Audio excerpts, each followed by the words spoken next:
BNS ভারতীয় ন্যায় সংহিতা, যা মাননীয় প্রধানমন্ত্রী নরেন্দ্র মোদীজির নেতৃত্বে কেন্দ্রীয় স্বরাষ্ট্রমন্ত্রী মাননীয় অমিত শাহজি পার্লামেন্টে দুটো কক্ষে অনেক আগে অনুমোদন করেছেন, রাষ্ট্রপতি মহোদয়ার সই হয়েছে, রুল হয়ে গেছে। আমরা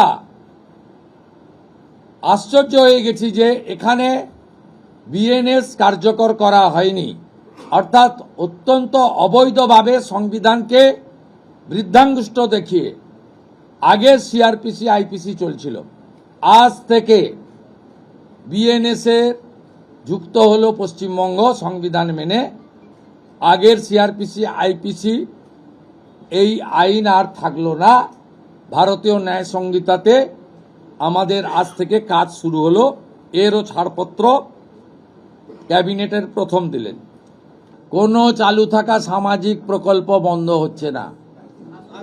কোনো সামাজিক চালু থাকা প্রকল্প, এটা আমরা আমাদের কর্মসূচি প্রচারকালীনও বলেছি, কোনো চালু থাকা সামাজিক প্রকল্প সে 30 বছর আগের হতে পারে, 10 বছর আগের হতে পারে, কোনো সামাজিক প্রকল্প আমরা বন্ধ করছি না। আমরা